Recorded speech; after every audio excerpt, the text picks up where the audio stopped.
placed it somewhere here. He said there was an eastern migration going there, and the others stayed put. These are the tricks that mainstreamers, particularly Witzel, use to mislead scholarship. Fortunately, Conrad Elst and George Cardona corrected him. And then he claimed that this was an error made by his editor. Now, if you want, you believe it. That's all I have to tell you today. Thank you very much.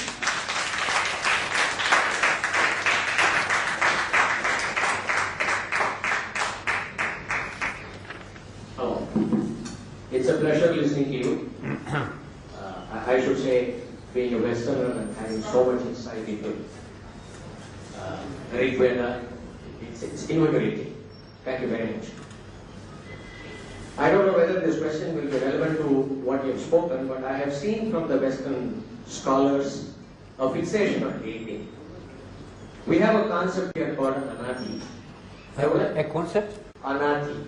Anadi. Yeah, there is no beginning, there is no end. It's on that which is there all the time. And time itself is a new concept. I want to understand what the Western scholars are thinking about this concept, which is essentially Vedic in nature. If you could throw some light, I would be pleased. Anadi is, of course, a concept in Indian philosophy, certainly, and it is connected with the one which is breathing by itself, and its outward breath creates the universe, and its inward breath withdraws it at the end of the kalpa. But this process has no beginning and no end. So this is the concept of anadi as far as I understand it. It's not actually mentioned as such in Rigved, but we find it in later texts. Fine. Now that's it. Okay? Anything else?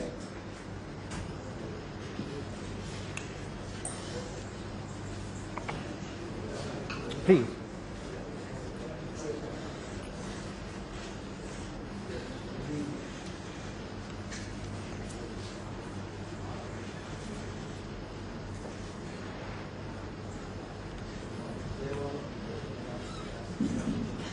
Mahadevana Asurattam, the word Asurattam, as we understand today, is demonic, but it seems you gave a different interpretation. Yes, I did. Yes, I did. Yes, fine.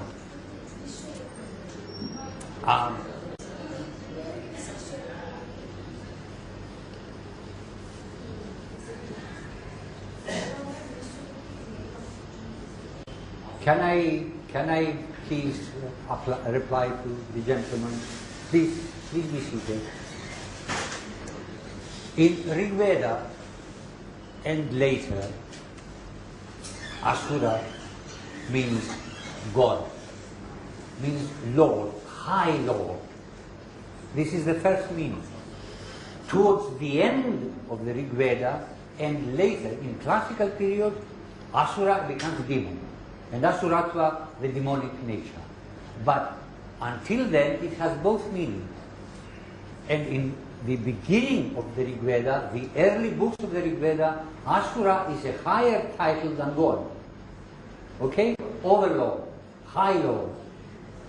Rudra is called Asura. Varuna is called Asura. Agni is called Asura. Okay? As a gentleman here, can you give him the microphone? Sir, we thank you for a very fine and elucidating lecture. I'm coming back to this Asura, and I think there is a mention of Ahura Mazda, whom the Persians worship, perhaps even today. And we derive from Ahura Asura. But we also have Sura means Deva, and Asura means the opposite. Dharma, Dharma. Sura, Asura. Would you like to comment perhaps on that? Certainly, yes. Thank you very much for bringing this subject up. Yes, I would like to comment on that. Thank you. The word Asura is original. It is not made of Asura. It's made of Asu plus the termination Ra. As you have Vandu Ra, you have many words with the termination Ra, and it usually is an adjective. Sura is a later construction to explain Asura. Asura. It is not before Asura, it is not even contemporary. It shows up later in the language. Asu plus Ra. Is that all right? Anything else? And what does the word asu actually mean? Please give to the lady at the back the microphone. And how would you exactly explain the word asu? Asu means life, energy, force. Asu. Or another word is spirit, really. Spiritual force. Anything else? Lady here? Over here? Oh, okay. After this. Do you think Asura is an analogical creation? I'm sorry? Is it an analogical creation, Asura, the word?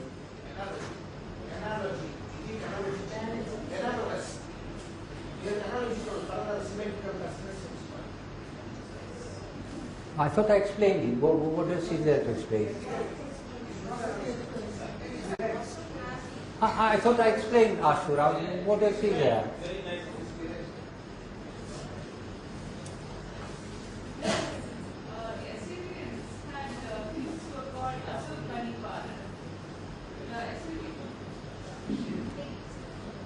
The Assyrians had kings who were called Assur-bani-pal. Yes? Assur. They had Yes, a title. yes, yes. Yeah, I remember that. Yes? Yes, the Assyrians. There is also the lady behind. Just a minute, I haven't finished with this lady. Assur was a city in Mesopotamia.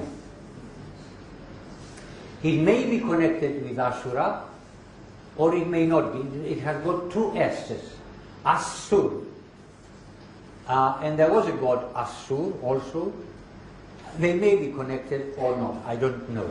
I don't think so. I think they're independent creations, but there may have been some connection. Now, what we do know is that in Nordic, Old Icelandic, the god is called As, and the plural is Asir. So it may well be connected there. As is certainly from Asu, spiritual force. We believe that Veda is Apaurushaya. It's not written by anyone. Do you agree with that? What, the Vedas? Vedas. Yes, please sit down.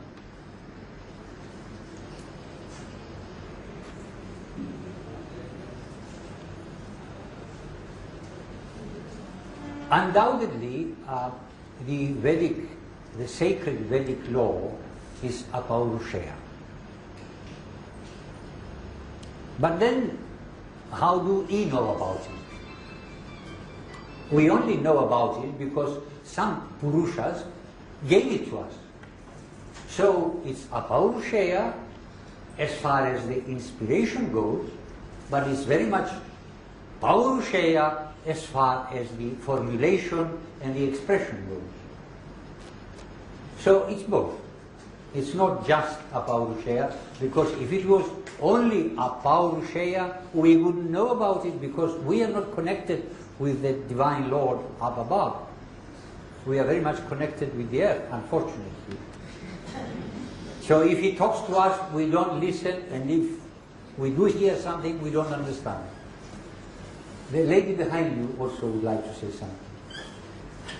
When you were talking about the gods, the Hindu pantheon and the equivalent in the Greek, do you also have, like how we have demons and evil, do you have manifestations in the Greek pantheon?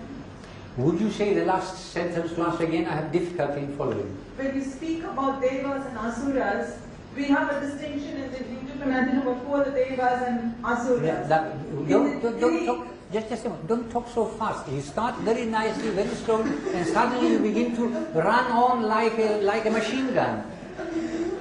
In the Greek hierarchy of gods and demons, do you have a distinction between gods and demons? Yes, of course. Yes, of course. Yes. We heard about the gods, we heard about the devas, we didn't hear so much about the Greek asuras. Well, please sit down. I was treating the matter linguistically. So I only dealt with words that are the same in both. But the Greeks did have demons, yes, lots of them, many more than you have. They had the Titans, first of all, which were the very first gods, but we don't know much about them. And then there are demonic creatures of different types. Many. The Titans were confined to Tartarus, below the earth, in hell. Hades, as it's called. Anything else? Yes, this lady. No, you first. This lady. You were telling about the substance. Yes, yes.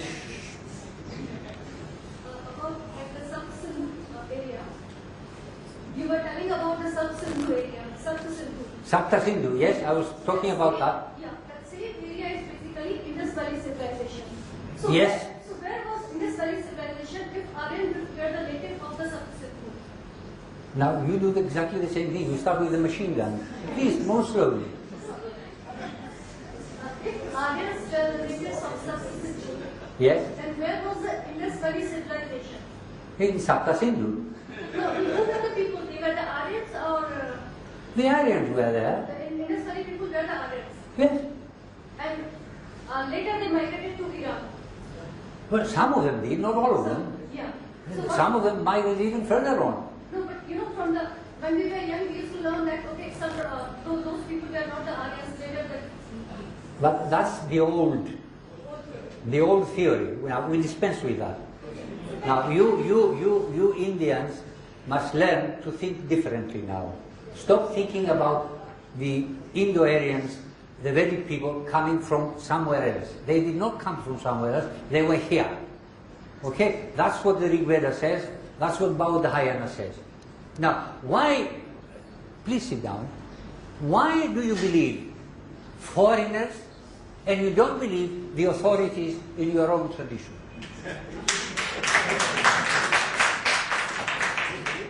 Now you have the hymns of the Rigved telling you, we've always been here, the 5 tribes expanded away. You have hymns telling you that the sages traveled abroad to spread the Aryan culture. You have Baudhayana, much later, telling you there was a westward migration. Now, what else do you need? I mean, historians should take into account what the original sources say. They should not take into account what Western scholars say 5,000 years afterwards. How do they know? They weren't there.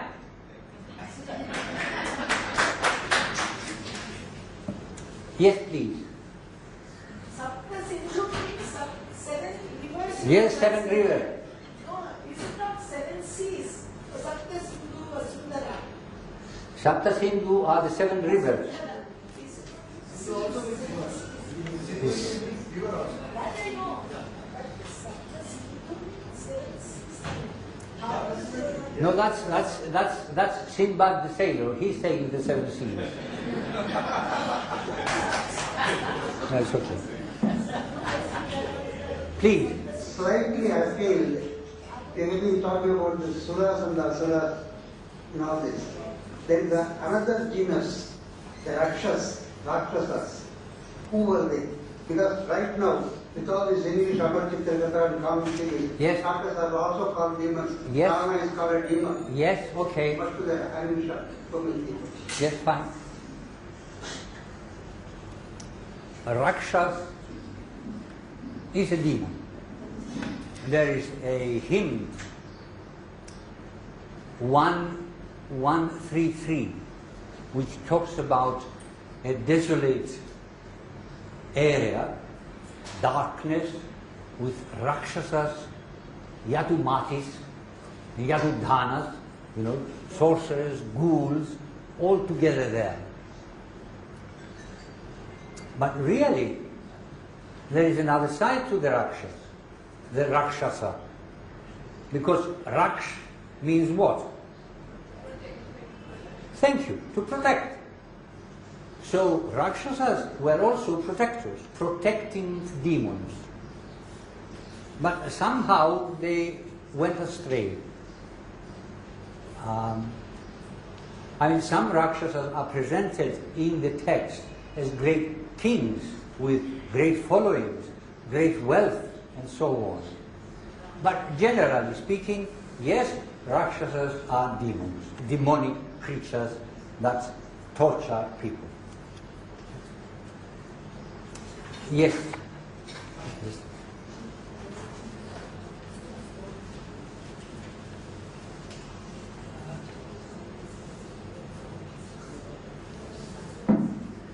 I am still on the question of Asura and demon.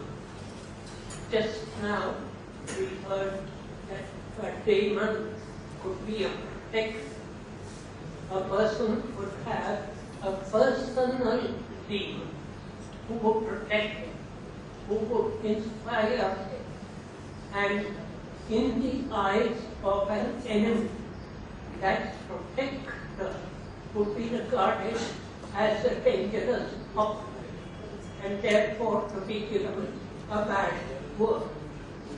Now, many of our the Mahabharata and the Ramayana, we have people who were enormously learned, enormously devoted, even to worship, and yet went the wrong way, and therefore deserved to be destroyed by the forces of good. Now I am thinking of a demon or a raptor who was originally a god like any other, but who went the wrong way, and like Lucifer, well, never to rise again.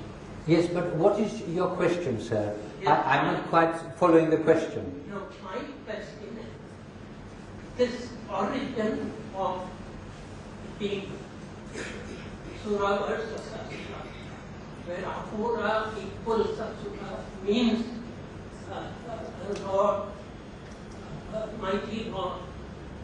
But later, in the course of morphology, it becomes Asura, and then gets confused as the opposite of Sura, which is good. And I'm interested in this as a student of morphology. Like, does it come because of crudification? You're not really putting a question. You're saying your own view about the matter. No. No? I haven't heard the question yet. Yes, I'm asking the question. Was this because of a crudification of the original language? You can say the vulgarizing of the original language. And therefore, it has no sanction by itself. Would you think that? I think I haven't heard the question. I'm sorry. What is the question? Can anybody... It seems you gave a different interpretation of Yes, I did. Yes, Yeah, yes, I did. Yes, fine.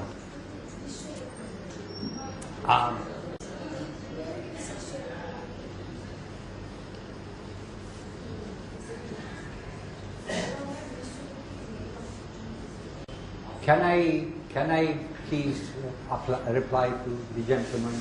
Please be seated.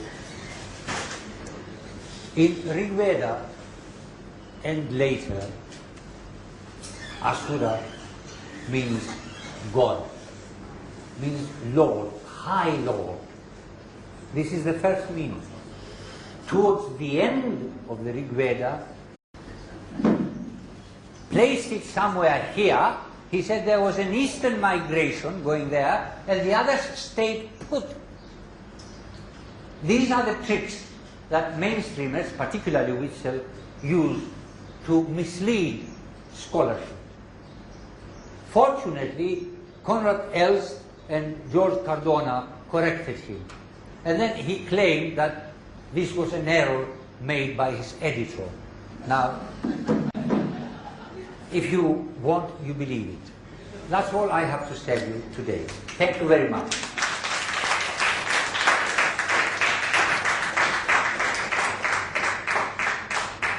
As far as I understand it, it's not actually mentioned as such in Rigved, but we find it in later texts. Fine.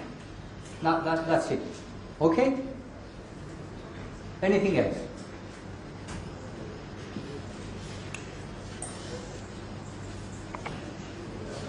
Please.